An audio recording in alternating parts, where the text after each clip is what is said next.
Hi, we continue with our discussions on internal auditing of ISO 9001.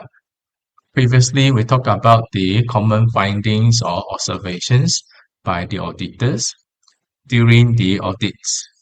So far, we have covered several aspects, such as documentations and record, non-compliance of the processes, trainings and competency, and the quality objectives under the management system witnesses. We mentioned about the importance of the quality objective. However, we are not referring to the presence of the quality objective statements. We are looking into how the quality objective is being achieved, being measured, monitored, as well as the effort taken in order to achieve the quality objectives.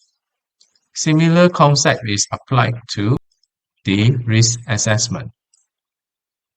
This is the unique features of the ISO 9001:2015. As it evolved, ISO 9001 has been upgraded towards risk-based thinking with the mindset of preventing the undesired outcomes to happen. Similar issue, many people misunderstood the concept of risk assessment. Although there will be a series of forms to be filled, and then during the auditing sections, auditors will ask for those documentations. Many may feel that if I am able to disclose this, meaning that should be okay. However, this is not fully accurate. What we are looking at is you should have the system in place. There should be risk assessment, and then the mitigations measures, followed by actual implementations of those mitigations measures. It is not just for the sake of filling in the document. And then, who are filling in these forms related to the risk assessment? Theoretically, that will be the process owner. Your boss cannot fill in the form on your behalf because you are the process owner. You know the best about your process, including the potential risks. In order to have the risk assessment most accurately reflecting the actual situations, the process owner should be doing the risk assessment, not by somebody else. This is a typical risk assessment form comprising three major parts. First is risk identifications. Second is risk analysis and evaluations. And then third is the risk treatment. You need to first identify the risks. Then you review your current risk control. On the basis of the current practice, you evaluate the likelihood and severities. Normally, a standard risk assessment form, they will give you proper definitions in terms of the likelihood and severities.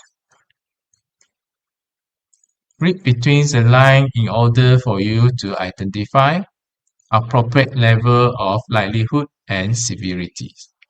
Then you estimate the risk. This is calculated by having the likelihood multiplied with the severities.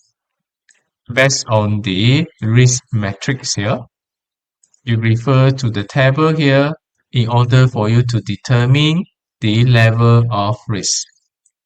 Red color represents the highest risk. Normally, there should be measures to mitigate the risk. Green color means low risk. Often it is left as it is, and mitigations measures are optional. Now there should be person in charge, as well as the date of completions. This allows for monitoring, as well as referring to the right person. As you can see here, the form is created to guide the process, not simply identify the risk. There should be mitigations measured and being implemented. Now, what auditors are looking for is that this system is in place. Don't misunderstand that the risk assessment is just documentations. You can simply feel anything beyond realistic, demonstrating as if the system is in place without even bothering how it works. Personally, I encounter similar case. Given the feedback by the auditee, we were asked to fill in the form and then we just fill, not really knowing what it is for. Now, if nothing happens, then it's a blessing. If anything happens, it will go back to you, which may lead to impact to the organizations or even you personally. Therefore, it is recommended that to look seriously onto this matter.